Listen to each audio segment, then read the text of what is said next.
Hi everyone, this is Rinsi from Groww Malayalam channel.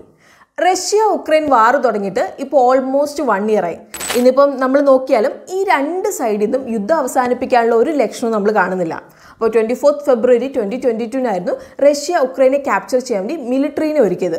അപ്പോൾ അതിനുശേഷം ഒരുപാട് കാര്യങ്ങൾ നടന്നു. പക്ഷേ ഇത് റഷ്യനെയും ഉക്രൈനെയും മാത്രമല്ല ബാധിച്ചിട്ടുള്ളത്, ലോകത്തെ മൊത്തം ഇത് ബാധിച്ചിട്ടുണ്ട്. അപ്പോൾ നമ്മുടെ രാജ്യത്തെ പോലും ഇത് ബാധിച്ചിട്ടുണ്ട്. അപ്പോൾ ഇതൊക്കെ ഒന്ന് കൺട്രോൾ ചെയ്യാൻ വേണ്ടിയിട്ട് യൂറോപ്പ് അതുപോലെ അമേരിക്കൻ നാഷൻസ് ഒക്കെ റഷ്യയിലേക്ക് കുറച്ച് പൊളിറ്റിക്കൽ അതുപോലെ ഇക്കണോമിക് സാങ്ഷൻസ് ഇമ്പോസ് ചെയ്തിട്ടുണ്ടായിരുന്നു. അപ്പോൾ ഇതിൽ ഇമ്പോർട്ടൻ്റ് ആയിട്ടുള്ള ഒന്നാണ് റഷ്യൻ ഓയിലിൻ്റെ ഇമ്പോർട്ടിലുള്ള ബാനും. അപ്പം നിങ്ങൾക്ക് എല്ലാവർക്കും അറിയാവുന്നതായിരിക്കും, അതായത് റഷ്യയുടെ GDPയുടെ ഒരു ഇമ്പോർട്ടൻറ്റ് പാർട്ടാണ് ഈ ക്രൂഡ് ഓയിൽ അതുപോലെ ഗ്യാസ് എക്സ്പോർട്ടൊക്കെ. അപ്പോൾ അതുകൊണ്ട് തന്നെയാണ് അമേരിക്ക അതുപോലെ തന്നെ യൂറോപ്യൻ രാജ്യങ്ങളിലേക്ക് റഷ്യൻ ഓയിൽ ആൻഡ് ഗ്യാസിൻ്റെ ഇമ്പോർട്ടിൽ ബാൻ ചെയ്തത്. അപ്പോൾ അവർ റഷ്യൻ ഓയിൽ അതുപോലെ തന്നെ ഗ്യാസിൻ്റെ ഇമ്പോർട്ടിൽ റെസ്ട്രിക്ഷൻസ് വരുത്തി, അതുപോലെ തന്നെ വില പോലും അവർ പരിമിതപ്പെടുത്തി. പക്ഷേ ഇവിടെ നമ്മൾ പ്രധാനമായിട്ട് മനസ്സിലാക്കേണ്ട ഒരു കാര്യമുണ്ട്. പണ്ടേ മുതൽ യൂറോപ്യൻ രാജ്യങ്ങളൊക്കെ അവരുടെ എനർജി നീഡ്സിന് വേണ്ടി അവർ റഷ്യനെയാണ് ഡിപ്പെൻഡ് ചെയ്തിരുന്നത്. സോ അതുകൊണ്ട് തന്നെ ഇങ്ങനൊരു ബാൻ വന്നപ്പോൾ അവരുടെ ഇക്കോണമിനെയും അത് മോശമായിട്ട് അഫക്റ്റ് ചെയ്യാൻ വേണ്ടി തുടങ്ങി. ഇനിയിപ്പം ഇന്ത്യയുടെ പോയിന്റ് ഓഫ് വ്യൂ നമ്മൾ നോക്കുകയാണെങ്കിൽ ഈ ഒരു ഇവൻറ്റ്സ് കാരണം ഇന്റർനാഷണൽ മാർക്കറ്റിൽ ക്രൂഡ് ഓയിൽ പ്രൈസൊക്കെ നല്ല രീതിയിൽ കൂടാൻ തുടങ്ങി. സോ ഇത് ഇന്ത്യൻ ഇക്കോണമിയുടെ ഹെൽത്തിന് അത്ര നല്ലൊരു സൈൻ അല്ല. ബിക്കോസ് നമ്മൾ നമ്മുടെ ക്രൂഡ് ഓയിൽ റിക്വയർമെൻറ്റ് 85% ഇമ്പോർട്ട് ചെയ്യുകയാണ് ചെയ്തിരുന്നത്. അപ്പോൾ ക്രൂഡ് ഓയിൽ പ്രൈസ് എന്ന് പറയുന്നത് ഇന്ത്യൻ ഇക്കോണമി അതുപോലെ തന്നെ ഗവൺമെൻറ് ഫിസിക്കൽ ഡെഫിസിറ്റിനെ കൺട്രോൾ ചെയ്യുന്ന ഒരു ഇമ്പോർട്ടൻറ്റ് ഫാക്ടറാണ്. ഇങ്ങനെ ഒരു സിറ്റുവേഷനിൽ റഷ്യ ഇന്ത്യയിലേക്ക് ക്രൂഡ് ഓയിൽ വലിയ ഡിസ്കൗണ്ടിൽ ഓഫർ ചെയ്യാൻ വേണ്ടിയിട്ട് തുടങ്ങി. അതുപോലെ തന്നെ നമ്മളത് രണ്ട് കൈ നീട്ടി അങ്ങ് ആക്സെപ്റ്റ് ചെയ്തു.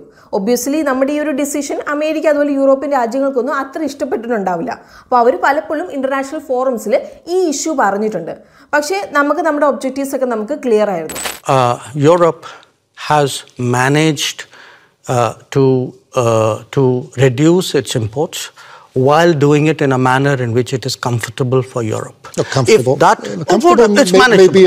It's manageable. Maybe a little bit of an overstatement.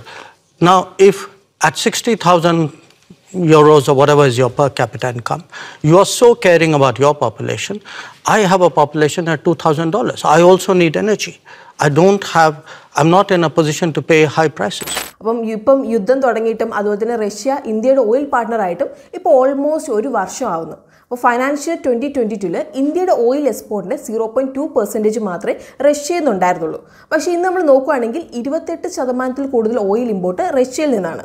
അപ്പോൾ ജാനുവരി 2023 ഇന്ത്യയിൽ 1.27 million barrel per day crude ഓയിലാണ് ഇമ്പോർട്ട് ചെയ്യുന്നത്. ഇത് December 2022 1.2 million barrel per day ആണ്. അതായത് ഡിസംബറിൽ നിന്ന് നമ്മൾ നോക്കുകയാണെങ്കിൽ 6% കൂടിയിട്ടുണ്ട്. അപ്പോൾ ഇവിടെ നമ്മൾ ഡിസംബർ 2022 നമ്പർ ഡിസംബർ 2021 വെച്ച് നമ്മൾ കമ്പയർ ചെയ്യുമ്പോൾ 33 ഇരട്ടിയാണ് കൂടിയത്. ഒക്ടോബർ 2022 റഷ്യയുടെ കൂടുതൽ ഓയിൽ എക്സ്പോർട്ട് ചെയ്തേക്കുന്നത് ഇന്ത്യയിലേക്കാണ്. അപ്പോൾ നമ്മുടെ ട്രഡീഷണൽ ഓയിൽ സപ്ലൈസ് ആയ ഇറാഖ് അതുപോലെ തന്നെ സൗദി അറേബ്യനൊക്കെ റഷ്യ ഇപ്പോൾ പിന്തള്ളിയിട്ടുണ്ട്. അപ്പോൾ അതിനുശേഷം 2023 ജാനുവരിയിലെ 4 മാസങ്ങളിൽ റഷ്യയാണ് ഇന്ത്യക്കുള്ള ടോപ്പ് ഓയിൽ സപ്ലയർ. ഇപ്പം നിങ്ങൾക്ക് സ്ക്രീനിൽ നോക്കിയാൽ കാണാം, 2021 വരെ നമ്മൾ നോക്കിയാൽ ഇന്ത്യയിലെ ടോപ്പ് ഓയിൽ സപ്ലൈസിൽ നിങ്ങൾക്ക് റഷ്യനെ കാണാൻ പോലും സാധിക്കുന്നുണ്ടാവില്ല. ഇന്നിപ്പോൾ നമ്മൾ നോക്കിയിട്ടുണ്ടെങ്കിൽ വേൾഡ് 3rd ലാർജസ്റ്റ് ഓയിൽ ഇമ്പോർട്ടറായ റഷ്യ ഇന്ത്യയുടെ ഓയിൽ ഇമ്പോർട്ടിൽ വലിയൊരു സ്ഥാനം പിടിച്ചെടുത്തിട്ടുണ്ട്. ഇത്രയൊക്കെ നിങ്ങൾ കേട്ടല്ലോ. അപ്പം നിങ്ങളൊന്ന് ചിന്തിച്ചു നോക്കിയേ, ഒരു സൈഡിൽ നമ്മുടെ അമേരിക്ക അതുപോലെ യൂറോപ്യൻ രാജ്യങ്ങളൊക്കെ റഷ്യനെ ഡിപ്പെൻഡ് ചെയ്യുന്ന കുറയ്ക്കാൻ വേണ്ടി റഷ്യൻ ഓയിൽ ഇമ്പോർട്ട് കുറച്ചു. ഇനിയിപ്പോൾ അടുത്തൊരു സൈഡിൽ നോക്കി റഷ്യ ഇന്ത്യയിൽ ഓയിൽ ഇമ്പോർട്ട് ചെയ്യുന്നതിന് വലിയൊരു സ്ഥാനം പിടിച്ചെടുത്തു. സോ എന്തിനാണ് ഈ വെസ്റ്റേൺ കൺട്രീസൊക്കെ സ്വയം സഫർ ചെയ്യുന്നത്? അപ്പം നമ്മളിവിടെ എന്തെങ്കിലും പറയാൻ വേണ്ടിയിട്ട് മിസ് ചെയ്തിട്ടുണ്ടോ? അതെ, റഷ്യ ഉക്രൈൻ വാറിന് ശേഷം ഗ്ലോബൽ ഓയിൽ മാപ്പ് ഷിഫ്റ്റ് ചെയ്യാൻ വേണ്ടി തുടങ്ങി. അപ്പം ഇന്ത്യക്ക് ഇവിടെ ഒരു സെൻട്രൽ റോൾ തന്നെയുണ്ട്. അപ്പം നിങ്ങൾക്ക് ചിന്തിക്കുന്നുണ്ടാവുമല്ലേ ഇതെങ്ങനെയാണെന്നുള്ളത്. അപ്പം ഇന്ത്യക്ക് റഷ്യൻ ഓയിൽ വലിയൊരു ഡിസ്കൗണ്ടിലാണ് ലഭിക്കുന്നത്. അപ്പോൾ ഇത് നമ്മുടെ എനർജി നീഡ്സ് സാറ്റിസ്ഫൈ ചെയ്യാൻ വേണ്ടി മാത്രമല്ല നമ്മൾ യൂസ് ചെയ്യുന്നത്. നമ്മൾ വില കുറഞ്ഞ റഷ്യൻ ഓയിൽ വാങ്ങിയിട്ട് ഈ ക്രൂഡ് ഓയിൽ ശുദ്ധീകരിച്ച് യൂറോപ്പിലേക്കും USA നമ്മൾ അയക്കുന്നുണ്ട്. നിങ്ങൾക്കറിയാവോ, അമേരിക്കയ്ക്കും യൂറോപ്പിനും 2 ലക്ഷ്യങ്ങളുണ്ട്. ഒന്ന്, റഷ്യയുടെ എണ്ണ വരുമാനം വറ്റിക്കുക. അടുത്തത് ആഗോളതലത്തിൽ ഓയിൽ സപ്ലൈ ബാധിക്കാതിരിക്കുക. കാരണം അത് സാമ്പത്തിക വ്യവസ്ഥയെ ബാധിക്കും. അപ്പോൾ അതുകൊണ്ട് തന്നെ ഇന്ത്യൻ അതുപോലെ ചൈനീസ് റിഫൈനറീസ് ഒക്കെ റഷ്യൻ ക്രൂഡ് ഓയിൽ വാങ്ങിയിട്ട് അതിൽ നിന്ന് വലിയൊരു മാർജിൻ ഉണ്ടാക്കുന്നുണ്ട്. അതുപോലെ തന്നെ മാർക്കറ്റ് പ്രൈസിൽ അത് എക്സ്പോർട്ട് ചെയ്യുന്നുണ്ട്. അപ്പോൾ മാർക്കറ്റ് വിലയിൽ കയറ്റുമതി ചെയ്യുന്നത് അവർ കാര്യമാക്കുന്നില്ല. കാരണം അത് അവർ 2 ലക്ഷ്യങ്ങളെയും നിറവേറ്റുന്നുണ്ട്. റഷ്യയുടെ എണ്ണ വരുമാനം കുറയ്ക്കുക, ആ ഒരു ഗോൾ നമുക്ക് ആദ്യം നോക്കാം. അപ്പോൾ യൂറോപ്യൻ യൂണിയൻ 2022 ഡിസംബറിൽ റഷ്യൻ എണ്ണയ്ക്ക് ബാരലിന് $60 വില നിശ്ചയിച്ചു. അതായത് western shipping and insurance companies Russian oil $60 per ബാരലിന് മുകളിൽ ഹാൻഡിൽ ചെയ്ത് ബാൻ ചെയ്തു. അപ്പോൾ ഇത് കാരണം റഷ്യൻ ക്രൂഡ് ഓയിൽ പ്രൈസ് മാർക്കറ്റിൽ ഇടിയാൻ തുടങ്ങി. അപ്പം നിങ്ങൾക്ക് നോക്കിയിട്ടുണ്ടെങ്കിൽ അറിയാം, അത് റഷ്യൻ ക്രൂഡ് ഓയിൽ പ്രൈസ് ബാരലിന് 40 രൂപ അല്ലെങ്കിൽ അതിൽ കൂടുതലായിട്ടാണ് ഇപ്പോൾ ട്രേഡ് ചെയ്യുന്നത്. അപ്പോൾ കഴിഞ്ഞ കുറച്ച് മാസങ്ങളിൽ നോക്കിയിട്ടുണ്ടെങ്കിൽ കാണാം. പക്ഷേ ഇപ്പോൾ എന്താണ് സംഭവിക്കുന്നത്? യൂറോപ്യൻ യൂണിയൻ്റെ ഫോർമേഷന് ശേഷം റഷ്യ ഇന്ത്യയിലേക്ക് റെക്കോർഡ് ക്വാണ്ടിറ്റി ക്രൂഡ് ഓയിലാണ് സപ്ലൈ ചെയ്യാൻ വേണ്ടിയിട്ട് തുടങ്ങിയേക്കുന്നത്. അതായത് ഇന്ത്യയിലെ എനർജി എക്സ്പോർട്ടിൻ്റെ ഗ്യാപ്പ് ഫില്ല് ചെയ്യാൻ വേണ്ടിയിട്ട്. ബട്ട് ഇവിടെ എസ്റ്റിമേറ്റ് ചെയ്യുന്നത് ഇങ്ങനെയാണ്, അതായത് ഇന്ത്യ അതുപോലെ തന്നെ ചൈനയിലേക്ക് റഷ്യ ഇങ്ങനെ ഡിസ്കൗണ്ടിൽ കൊടുക്കുമ്പോൾ എല്ലാ മാസവും അവർക്ക് $4 ബില്യൺ നഷ്ടം വരുന്നത്. അപ്പോൾ ഡിസംബർ ലാസ്റ്റ് വീക്കിൽ റഷ്യയുടെ ഓയിൽ എക്സ്പോർട്ട് റവന്യൂ $50 മില്യൺ താഴെയാണ്. അതായത് 12% വീക്ക് ഓവർ വീക്ക് ഡിക്ലൈൻ ആണ്.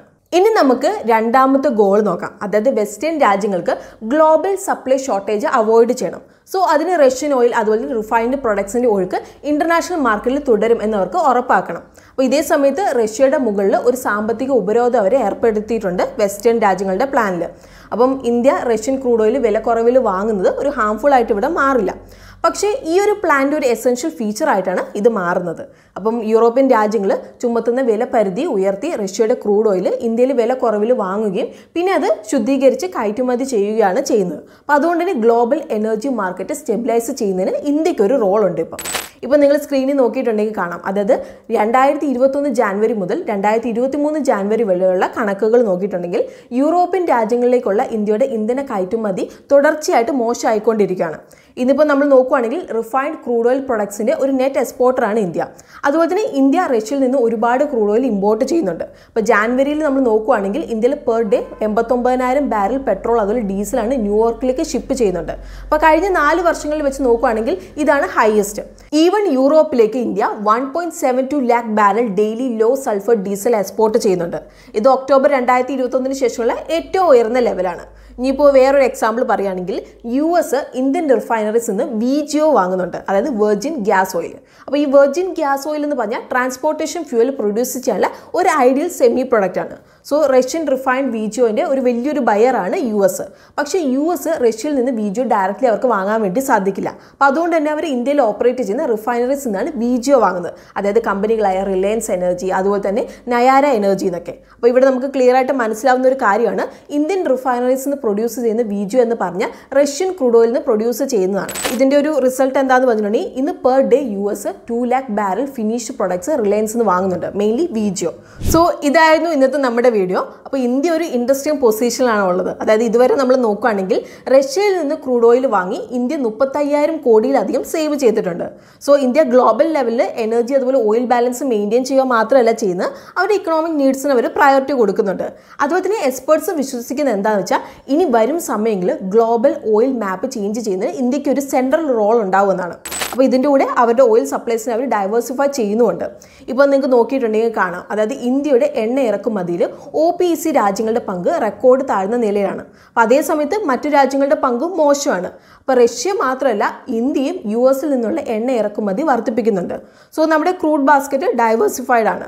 അതുപോലെ തന്നെ ഭാവിയിൽ സപ്ലൈ ഷോക്സിൽ നിന്ന് നമ്മൾ ഇൻസുലേറ്റഡ് ആവുകയും ചെയ്യും. ഇന്നത്തെ വീഡിയോ നിങ്ങൾക്ക് ഇഷ്ടമായിട്ടുണ്ടെന്നാണ് നമ്മൾ വിചാരിക്കുന്നത്. അങ്ങനെയെങ്കിൽ നിങ്ങൾ വീഡിയോ ലൈക്ക് ചെയ്യാൻ വേണ്ടിയിട്ട് ശ്രദ്ധിക്കണം. അതുപോലെ തന്നെ നിങ്ങൾക്ക് അറിയാൻ ആഗ്രഹിക്കുന്ന സ്റ്റോക്സ് അല്ലെങ്കിൽ ഇൻഡസ്ട്രി അനാലിസിസ് ഒക്കെ നിങ്ങൾക്ക് കമൻറ്റ് ചെയ്യാവുന്നതാണ് താഴെ. അപ്പം നമ്മളിവിടെ ഒരു കാര്യം നമ്മളിവിടെ റിമൈൻഡ് ചെയ്യുകയാണ്, ഇന്നത്തെ വീഡിയോ നമ്മൾ ഫുള്ളി എഡ്യൂക്കേഷണൽ പർപ്പസിനാണ് നമ്മൾ കവർ ചെയ്തിരിക്കുന്നത്. ഇതൊരു ബയോ സെൽ റെക്കമെൻഡേഷൻ അല്ല. സോ കൂടുതൽ മാർക്കറ്റ് അപ്ഡേറ്റ്സ് അതുപോലെ സ്റ്റോക്ക് മാർക്കറ്റ് അതുപോലെ പേഴ്സണൽ റിലേറ്റഡ് അല്ലെങ്കിൽ ഫിനാൻസ് റിലേറ്റഡ് ആയിട്ടുള്ള ക്വാളിറ്റി കോണ്ടന്റ്സിനൊക്കെ വേണ്ടിയിട്ട് നമ്മുടെ ചാനൽ സബ്സ്ക്രൈബ് ചെയ്യാൻ വേണ്ടിയിട്ട് നിങ്ങൾ മറക്കണ്ട. അപ്പം നമുക്ക് ഇതുപോലെയുള്ള ഇൻഫോർമേറ്റീവ് യൂസ്ഫുൾ കോണ്ടന്റ്സ് ആയിട്ടൊക്കെ നമുക്ക് വീണ്ടും കാണാം. അതുവരെ take care, happy investing and bye from Rincy.